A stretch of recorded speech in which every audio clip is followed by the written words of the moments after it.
Hi all അസ്സലാമു അലൈക്കും, welcome back to my channel. എല്ലാവർക്കും പുതിയൊരു വീഡിയോയിലേക്ക് സ്വാഗതം. ഞാൻ ഇന്ന് പെരുന്നാൾ വ്ളോഗുമായിട്ടാണ് വന്നിട്ടുള്ളത്. നമ്മുടെ സ്പെഷ്യൽ ആയിട്ടുള്ള ഒരു കിടിലൻ ഈദ് വ്ളോഗ്.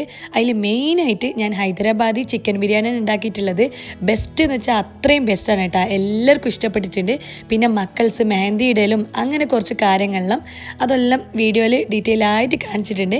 നിങ്ങൾ മുഴുവനായിട്ട് കാണണേ. വീഡിയോ ഇഷ്ടപ്പെട്ട് കഴിഞ്ഞാൽ ലൈക്ക് ചെയ്യാനും ഷെയർ ചെയ്യാനും കമൻറ്റ് ചെയ്യാനും മറക്കല്ലേ. സൗണ്ട് വീണ്ടും പോയിട്ടുണ്ട് കേട്ടോ, അപ്പോൾ നിങ്ങളൊന്ന് ക്ഷമിക്കണേ. അപ്പോൾ ഞാനിത് തലേന്ന് മക്കൾസിന് മൈലാഞ്ചി ഇട്ട് കൊടുത്തത്, മക്കൾക്ക് മാത്രമല്ല ഞാൻ ഇട്ടിട്ടുണ്ട്. ഇത് സ്റ്റെൻസിൽ ഇവിടുന്ന് വാങ്ങിയതാണ്. ഇവിടുത്തെ ഏത് ഷോപ്പിൽ നിന്നാണെന്നറിയില്ല, അനിയൻ കൊണ്ടുതന്നതാണ്. കാരണം നാട്ടിൽ നിന്ന് ഞാൻ ഓർഗാനിക് എണ്ണയും സ്റ്റെൻസിലും അതുപോലെ ബാംഗിൾസ് വളകളെല്ലാം ഓർഡർ ചെയ്തിട്ടുണ്ടേനും. എന്ന ബൈ ഹിബ എന്നുള്ള ഇൻസ്റ്റാഗ്രാമും അതുപോലെ ലക്ഷ്യ.in എന്നുള്ള ഓർണമെൻറ്റ്സും. പക്ഷേങ്കിൽ സ്റ്റെൻസിൽ കിട്ടിയില്ല, കാരണം ഇടയ്ക്കിടയ്ക്ക് ഫ്ലൈറ്റ് ക്യാൻസൽ ആവുണ്ടെന്ന് തന്നെ ഓരോരുത്തർ വരുന്ന സമയത്ത് എനിക്ക് കിട്ടിയിട്ടില്ല, അങ്ങനെ മിസ്സായി പോയിട്ടുണ്ടെങ്കിലും. അതുകൊണ്ട് സ്റ്റെൻസിൽ ഇവിടുന്ന് വാങ്ങിച്ചു. കാരണം വെച്ചാൽ എന്തായാലും ടൈം ഉണ്ടാവില്ല, പിന്നെ അത്ര ഞാൻ പെർഫെക്ഷനൊന്നുമല്ല മൈലാഞ്ചി ഇടാൻ വേണ്ടിയിട്ട്. അതുകൊണ്ട് തന്നെ മക്കൾസിനെല്ലാം ഇട്ട് കൊടുക്കാം. എന്തായാലും പെരുന്നാളല്ലേ, പെൺകുട്ടികൾ കുറേ ഉള്ളെടുത്ത് മൈലാഞ്ചി ഇടുന്നതാണ് നല്ല രസമാണ്. പണ്ടെല്ലാം തറവാട്ടിലെല്ലാം അങ്ങനെ തന്നെയും പെരുന്നാൾ മാസമെല്ലാം കണ്ടു കഴിഞ്ഞാൽ തലേന്ന് തന്നെ തുടങ്ങും മൈലാഞ്ചി ഇടാൻ തുടങ്ങൽ. പിന്നെ നമ്മൾ ചായപ്പൊടിയും പഞ്ചസാരയെല്ലാം ഉണ്ടാക്കിയിട്ടാണ് നഖത്തിനെല്ലാം ഇടൽ. പക്ഷേ ഇപ്പം ഞാൻ ഇങ്ങനെ തന്നെ മേടിക്കലാണ്.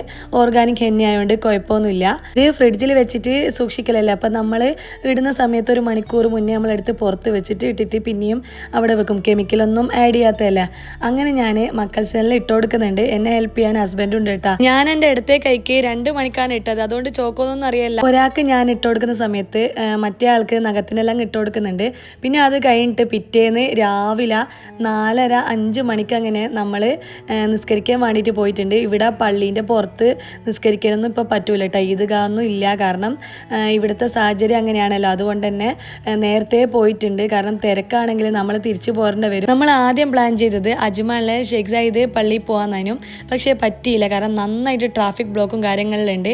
ഇങ്ങനെയുള്ളതുകൊണ്ട് തന്നെ നേരത്തെ ഓരോരുത്തർ പോകുന്നുണ്ട്. അതുകൊണ്ട് തന്നെ നമ്മൾ അടുത്തുള്ള പള്ളിയിൽ വെച്ചിട്ടാണ് നിസ്കരിച്ചത്. പക്ഷേ മക്കൾക്ക് ഭയങ്കര ഹാപ്പിയാണ് കേട്ടോ വരുന്നത്. കാരണം ഇവിടെ വരുന്ന ഓരോരുത്തരും അറബികളും മിസ്രികളും അങ്ങനെയുള്ള ആൾക്കാരെല്ലാം ഇഷ്ടംപോലെ സ്വീറ്റ്സ് കൊണ്ടുവരുന്നുണ്ട്. മക്കൾസ് ഇങ്ങനെ ബോക്സിലെല്ലാം ആക്കിയിട്ട് അവർക്ക് കൊടുക്കുന്നുണ്ട്. അതുപോലെ ഇഷ്ടം പോലെ കിട്ടിയിട്ടുണ്ട് അവർക്ക്. ആദ്യം മോള് ബാഗ് എടുത്തുകൊണ്ട് ഞാൻ ചീത്ത പറഞ്ഞിട്ടുണ്ടായിരുന്നു. പക്ഷേങ്കിൽ എൻ്റെ മുസല്ലേൻ്റെ കവറും നിസ്കാരക്കുപ്പായത്തിൻ്റെ ആ ഒരു കവറിലെല്ലാം നിറച്ചിട്ടുണ്ട് അവർ. നിങ്ങൾക്ക് ഞാൻ പിന്നെ കാണിച്ചു തരാം. പിന്നെ കുറച്ച് കഴിഞ്ഞ് നമ്മൾ നിസ്കാരമെല്ലാം കഴിഞ്ഞിട്ട് കുറച്ചൊരു ഫോട്ടോ എല്ലാം എടുക്കാമെന്ന് വെച്ചിട്ട് അങ്ങനെ പുറത്ത് പോയി ഫോട്ടോ എല്ലാം എടുത്ത് അതിൻ്റെതാ ഇതെല്ലാം കാണുന്നത്. എനിക്കും മക്കൾക്കെല്ലാം ബാങ്കിൾ മേടിച്ചിട്ടുണ്ട്. ബാങ്കിൾ മാത്രമേ മേടിച്ചിട്ടുള്ളൂ, ബാക്കിയൊന്നും ഞാനങ്ങനെ ഇടലില്ല. പിന്നെ നേരെ റൂമിലേക്ക് വന്നു. കാരണം അനിയൻ വെയിറ്റ് ചെയ്യുന്നുണ്ട്. നാസ്ത, അതായത് ബ്രേക്ക്ഫാസ്റ്റ് ഉണ്ടാക്കണം. നെയ്പ്പത്തിലാണ്, ഇന്നലെ നെയ്പ്പത്തിൻ്റെ അരിയെല്ലാം അരച്ച് വെച്ചിട്ടുണ്ടേനും. പിന്നെ ഇതാ മുട്ടായി, കുറേ ചോക്ലേറ്റ്, കുഞ്ഞു കുഞ്ഞു ടോയ്സ്, പമ്പരെല്ലാം ഉണ്ട് കേട്ടോ. അതെല്ലാം കാണാൻ നല്ല ഭംഗിയുണ്ട്. പിന്നെ ഇവർക്കിത് കിട്ടിക്കഴിഞ്ഞാൽ ഇത് കാണിച്ചെങ്കിൽ സമാധാനം ഉണ്ടാവില്ല. ഇത് ഓരോന്ന് ഷെയർ ഉണ്ട്. പിന്നെ മോനിക്കൊന്നും കിട്ടിയിട്ടില്ല. ചെറിയൊരു മുട്ടായി അത്രമാത്രം എനിക്ക് കിട്ടിയിട്ടുള്ളൂ. ചെറിയൊരു യൂണിക്കോണിൻ്റെ ഷേപ്പിൽ ബബിൾസ് വരുന്ന ഒരു ഇതുണ്ട്, അതും നല്ല ഭംഗിയുണ്ട് കാണാൻ. അതുപോലെ കോയിൻസിൻ്റെ രൂപത്തിലുള്ള ചോക്ലേറ്റ്. കഴിഞ്ഞ പെരുന്നാളിൻ്റെ വ്ളോഗിലും ഇതുപോലെ അവർക്ക് കിട്ടിയിട്ടുണ്ട്. അത് നമ്മൾ നേരത്തെ പോകാൻ വിചാരിച്ച ആ ഒരു പള്ളിയിൽ തന്നെയാണ് നമ്മൾ പോയിട്ടുള്ളത്, അജ്മാലിലെ. പിന്നെ ഇതുപോലെ ചെറിയ ചെറിയ വളകളെല്ലാം ഉണ്ട്.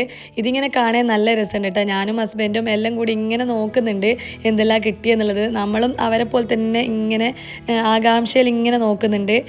ഇതെല്ലാം പിന്നെ അവർ ഓരോരുത്തരായിട്ട് ഷെയർ ചെയ്തിട്ടെല്ലാം എടുത്ത് പിന്നെ മോനിക്കും കൊടുത്തിട്ടുണ്ട്. പിന്നെ നാട്ടിൽ നിന്നെല്ലാകുമ്പോൾ നമ്മൾ പള്ളിയിലൊന്നും പോകില്ല, വീട്ടിൽ നിന്ന് തന്നെയാണ് നിസ്കരിക്കാനും ചെയ്യൽ. പക്ഷേ ഇവിടെ ആകുമ്പം പെരുന്നാളിലെ ഡ്രസ്സെല്ലാം ഇട്ടിട്ട് ഇങ്ങനെ പോവട്ടാ. അത് നമ്മൾ എല്ലപ്പം അങ്ങനെ തന്നെയാണ് ചെയ്യൽ. അത് കഴിഞ്ഞിട്ട് പിന്നെ ഗസ്റ്റെല്ലാം ഇവിടെ വരും. അന്ന് ഏടിയും പോകില്ല, പിറ്റേന്നാണ് നമ്മൾ പുറത്തെല്ലാം പോകൽ. നെയ്പ്പത്തിൻ്റെ അരി കുറച്ച് ലൂസായതുകൊണ്ട് ഞാൻ അരിപ്പൊടി മിക്സ് ആക്കിയിട്ടുണ്ട്. അങ്ങനെ ഞാൻ ഒരു ബനിയൻ എന്ന് വെച്ചാൽ നല്ലൊരു ക്ലോത്ത് വെച്ചിട്ട് ഞാനിങ്ങനെ പരത്തിയിട്ടാണ് വെക്കൽ. ഇതിൽ മുന്നത്തെ വ്ളോഗിൽ ഞാൻ വാഴയിലാണ് കാണിച്ചിട്ടുള്ളത്. അത് നിങ്ങൾക്ക് കാണാൻ കുറച്ചൊരു വൃത്തിക്ക് വേണ്ടിയിട്ടാണ്. ഇങ്ങനെ ചെയ്ത് കഴിഞ്ഞാൽ ഒട്ടും നമ്മൾ നെയ്യ് ചേർക്കണമെന്നില്ല. നെയ്യ് ഒട്ടും ഇല്ലാണ്ട് തന്നെ പരത്തിയിട്ട് ഇതുപോലെ നമുക്ക് നെയ്യിലിട്ട് പൊരിച്ചെടുക്കാം. മറ്റേതാകുമ്പം വായിലയിൽ കുറച്ച് നെയ്യ് ഒഴിച്ചു കൊടുക്കേണ്ടി വരും, അത് നമുക്ക് വേഗം കിട്ടാൻ വേണ്ടിയിട്ട്. ഇങ്ങനെയാണ് ഞാൻ ചെയ്യൽ എപ്പോഴും. നെയ്പ്പത്തിൻ്റെ ഫുൾ റെസിപ്പി വീഡിയോ ഞാൻ ഇതിൽ മുന്നേ റമദാൻ റെസിപ്പീസ് എന്നുള്ള പ്ലേലിസ്റ്റിലുണ്ടാവും. ഏത് സീരീസാണെന്നറിയില്ല, ഏതോ ഒരു സീരീസിൽ ഇട്ടിട്ടുണ്ട്. അത് ഡീറ്റെയിൽ ആയിട്ട് കാണിച്ചിട്ടുണ്ട്. നന്നായിട്ട് നെയ്പ്പത്തിൽ പൊന്തിയിട്ടുകൊണ്ട് നല്ല സോഫ്റ്റും ഉണ്ട് കഴിക്കാൻ. പിന്നെ ഇത് കഴിക്കുന്ന സമയത്ത് അരി കടിക്കണം, എന്നാലേ ടേസ്റ്റ് ഉണ്ടാവുള്ളൂ. അരിയും പെരിഞ്ജീരകവും തേങ്ങയും എല്ലാം ഇതിൽ മിക്സ് ആക്കിയിട്ടുണ്ടാവും. ഇതിൻ്റെ കൂടെ കഴിക്കാൻ മുട്ടച്ചാറാണ്. നമ്മളെ കണ്ണൂർ മലബാറിലെ മുട്ടച്ചാറും ഒറോട്ടിയും അറിയാത്തവരുണ്ടാവില്ല, ഇപ്പത്തിലും ബെസ്റ്റ് കറിയാണ്. പിന്നെ ഇറച്ചിക്കറി, മീൻകറി അത് പിന്നെ പറയണ്ടല്ലോ. അത് കഴിഞ്ഞ് നമ്മളെ ഉച്ചക്കത്തെ സ്പെഷ്യൽ പരിപാടിയാണ് ഹൈദരാബാദി ചിക്കൻ ബിരിയാണി ഉണ്ടാക്കിയെടുക്കുന്നത്. 1.5 കിലോ ചിക്കനാണ് എടുത്തിട്ടുള്ളത്, 1 കിലോ റൈസാണ് ഉണ്ടാക്കുന്നത്.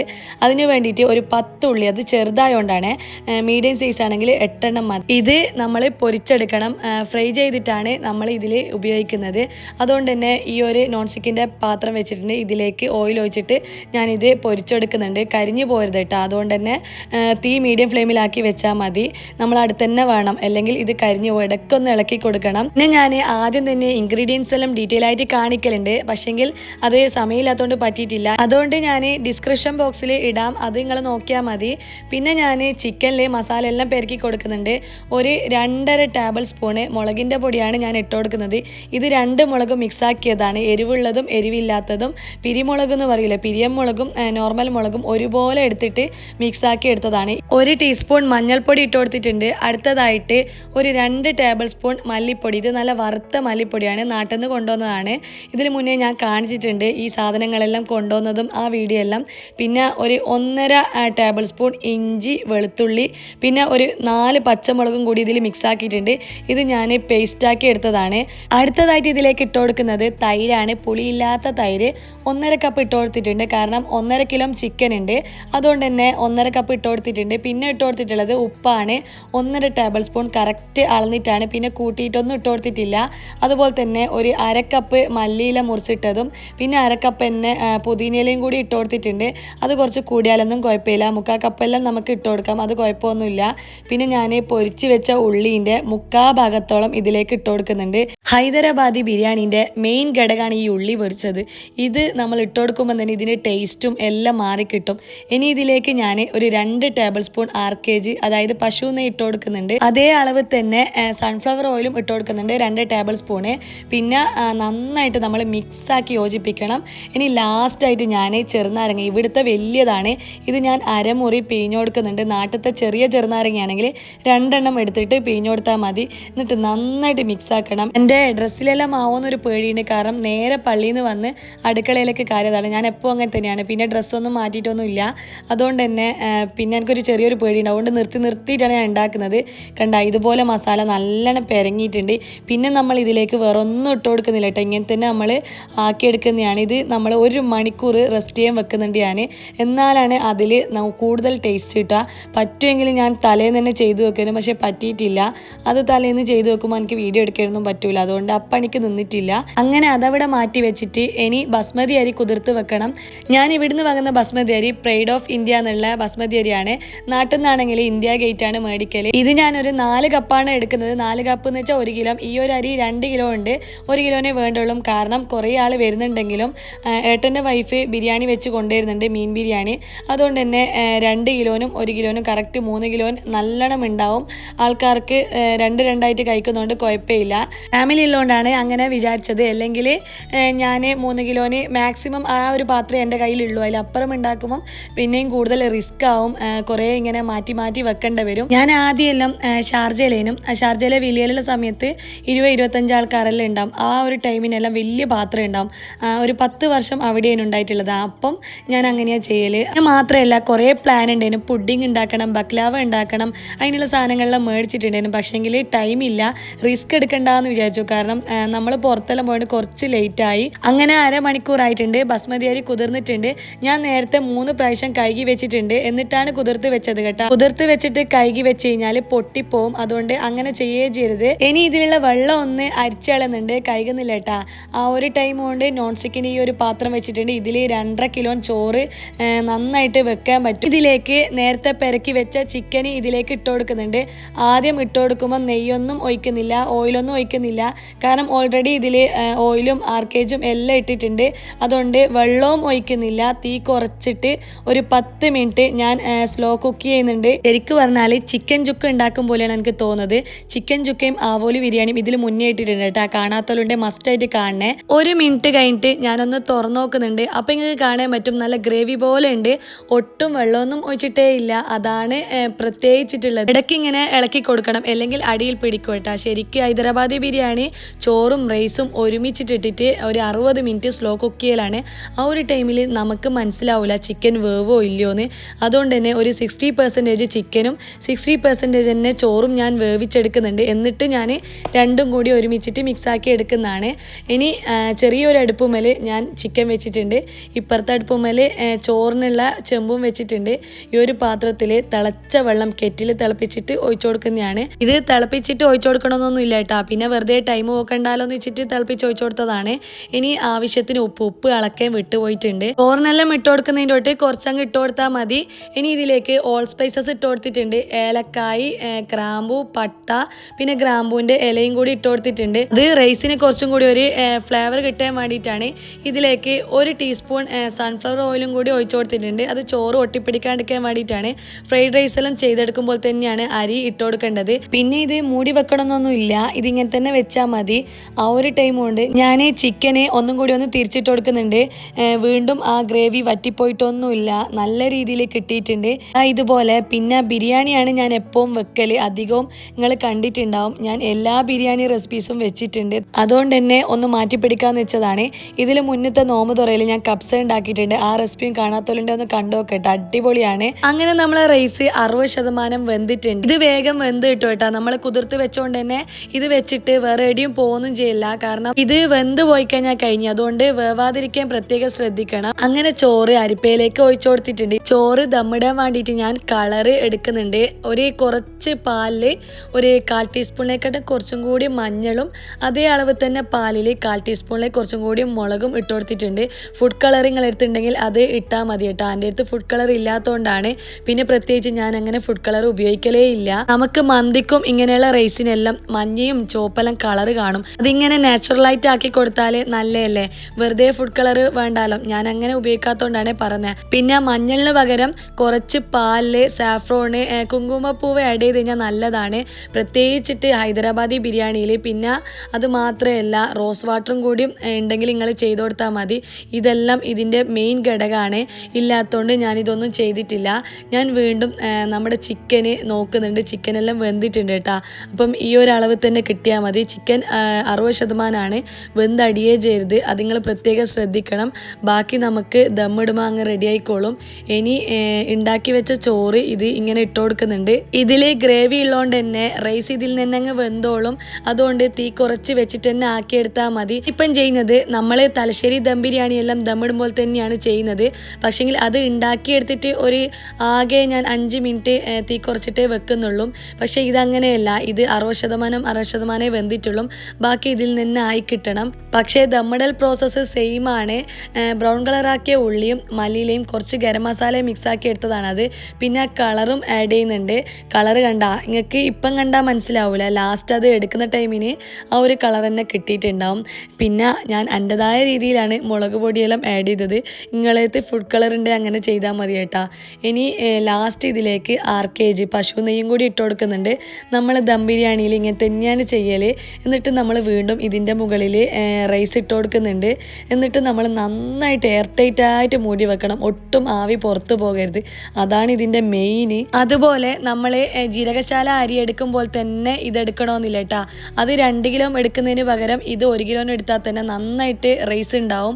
ഇനി ഇതിൻ്റെ അടിയിൽ ഞാൻ തവ വെക്കുന്നുണ്ട്. അതിൻ്റെ മുകളിലാണ് നോൺ സ്റ്റിക്കിൻ്റെ പാത്രം വെക്കുന്നത്.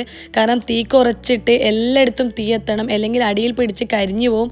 അത് ഉണ്ടാകാതിരിക്കാൻ വേണ്ടിയിട്ടാണ് നമ്മൾ ദമ്മിടുമ്പം ഇങ്ങനെ ചെയ്യുന്നത്. ഇതുവരെയായിട്ടും ഹൈദരാബാദി ബിരിയാണി ഉണ്ടാക്കാത്തവരുണ്ടെങ്കിൽ മസ്റ്റായിട്ട് ഉണ്ടാക്കണേ. പണിയൊന്നുമില്ല, ഈസിയാണ്. ആദ്യമെല്ലാം ഞാനിത് ടഫാണ്, ഭയങ്കര പണിയാണ്, ബുദ്ധിമുട്ടാണെന്ന് വെച്ചിട്ട് ഉണ്ടാക്കാതിരുന്നതിനും ഇപ്പം ഞാൻ വിചാരിക്കുന്നത് നേരത്തെ ചെയ്താൽ മതിയേനും. ഓരോ റെസിപ്പീസും ഞാൻ അങ്ങനെയാണ് കേട്ടോ. എല്ലാം വൈകിയാണ് ഉണ്ടാക്കിയെടുക്കാൻ നിന്നത്. പിന്നെ മെയിനായിട്ട് നമ്മളെ ഫാമിലി ബിരിയാണി ഫാൻസാണ് കൂടുതൽ. പക്ഷെങ്കിൽ ഇങ്ങനത്തെ ഫുഡെല്ലാം അവർക്ക് ഇഷ്ടപ്പെടുന്നുണ്ട് കേട്ടോ. ഫസ്റ്റ് പ്രയോറിറ്റി നമ്മുടെ തലശ്ശേരിക്കാർ ബിരിയാണീൻ്റെ ആളാണ്. പാത്രത്തിൻ്റെ മൂടി ഇടാണ്ട് ഈ ഒരു ലിഡാണ് ഇട്ടിട്ടുള്ളത്. കാരണം ഇതിൻ്റെ മുകളിൽ വെയിറ്റ് വെച്ച് കഴിഞ്ഞാൽ പുറത്ത് പോവില്ല ആവി. അതുകൊണ്ടാണ്. ഏട്ടൻ്റെ വൈഫ് ബിരിയാണി കൊണ്ടുവന്നിട്ടുണ്ട്. അപ്പം അതും കൂടി ഞങ്ങൾക്ക് കാണിക്കുന്നുണ്ട്. ഇനി ഞാൻ എൻ്റെ ബിരിയാണി ദമ്മിട്ട് പൊട്ടിക്കുന്നുണ്ട്. ഇതിലേക്ക് ഞാൻ അണ്ടിപ്പരിപ്പ്, ബദാം, മുന്തിരിയും കൂടി ഇട്ടിട്ടുണ്ട് കേട്ടോ ആ ഒരു ദമ്മിടുന്ന ടൈമിന്. പിന്നെ ഞാൻ അരമണിക്കൂറാണ് തീ കുറച്ചിട്ട് ദമ്മിടാൻ വേണ്ടി വെച്ചത്. ഈ ഒരു ലിഡ് തുറക്കുന്ന സമയത്ത് നല്ലൊരു സ്മെല്ലാണ് കേട്ടോ. ഇത് മെല്ലെ ഒന്ന് ഞാൻ ചോറും ഇതെല്ലാം ഒന്ന് മിക്സാക്കി ആക്കി എടുക്കുന്നുണ്ട്.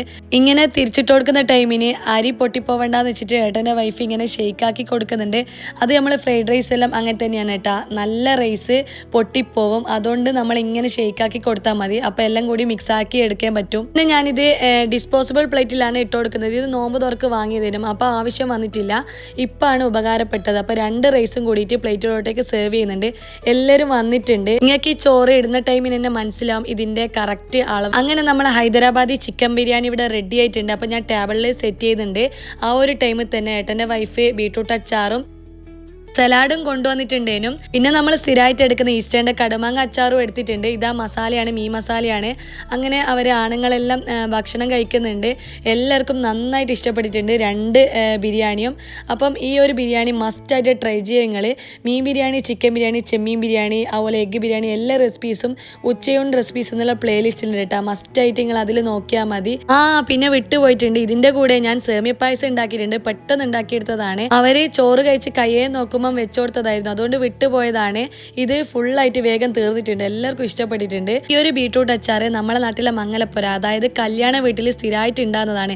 ഈ ഒരു ബീട്രൂട്ട് അച്ചാർ കണ്ടു കഴിഞ്ഞാൽ നമ്മൾ മംഗലപ്പുരയിൽ അച്ചാർ എന്നാണ് പറയുക. നല്ല ടേസ്റ്റാണ് കേട്ടോ കഴിക്കാന്. പിന്നെ ഞാൻ ഈ ഒരു വീഡിയോയിൽ ഉപ്പ് കറക്റ്റ് അളവിൽ കാണിച്ചതെന്ന് വെച്ചാൽ ഹനാൻഷാൻ്റെ വ്ളോഗ് കണ്ടിട്ടുണ്ടേനും. ഞാൻ അധികവും കാണലുണ്ട്, പക്ഷേ എല്ലാം കാണാൻ പറ്റില്ല. നോമ്പ് തുറന്റെ ടൈമിന് ഒരു ഇഡ്ലി ചെമ്പിൽ ഉണ്ടാക്കുന്ന ഒരു ട്രെൻഡിങ് റെസിപ്പി ഇല്ല, അതവർ ഒരു കുക്കിംഗ് വീഡിയോ കണ്ടിട്ട് ഉണ്ടാക്കുന്നുണ്ടേനും. പക്ഷെങ്കിൽ അതിൽ പറയുന്നുണ്ട് പാകത്തിന് ഉപ്പ് എന്ന് എന്താ പറയുന്നത്, അതിൻ്റെ അളവ് എന്താ കാണിക്കാത്തതെന്നെല്ലാം നല്ല രസമായിട്ട് പറയുന്നുണ്ട് കേട്ടോ. അപ്പം ഞാൻ ഇനി ഇൻഷാ അല്ലാഹ് ഇനി ഉപ്പിൻ്റെ അളവ് കറക്റ്റ് കാണിക്കാം. പക്ഷേ ചിലർ ഉണ്ടാക്കുന്ന രീതി വ്യത്യാസമായിരിക്കും, ഞാനതിൽ കമൻറ്റ് ഇട്ടിട്ടുണ്ട് കേട്ടോ. പക്ഷേങ്കിൽ അതൊന്നും അവർ കണ്ടിട്ടുണ്ടാവില്ല. ഇനി ഉപ്പിൻ്റെ അളവ് ഇട്ടിട്ടില്ലെങ്കിൽ നിങ്ങൾ കമൻറ്റ് ചെയ്താൽ മതി കേട്ടോ, ഉപ്പിൻ്റെ അളവ് എന്താ കാണിക്കാത്തതെന്ന്. അപ്പം ഞാൻ മാക്സിമം ശ്രമിക്കാം. ഇനി കുറച്ച് ഡേ ആയിട്ട് വീഡിയോ ഉണ്ടാവില്ല, അത് ഞാൻ പിന്നെ പറയാം. അപ്പോൾ ഈ ഒരു റെസിപ്പി ഇഷ്ടപ്പെട്ട് കഴിഞ്ഞാൽ നിങ്ങൾ എന്തായാലും കമൻറ്റ് ചെയ്യണം. അപ്പോൾ ഇൻഷാ അല്ലാഹ് ഇനി പുതിയ വീഡിയോ ആയിട്ട് കാണാം. ബൈ.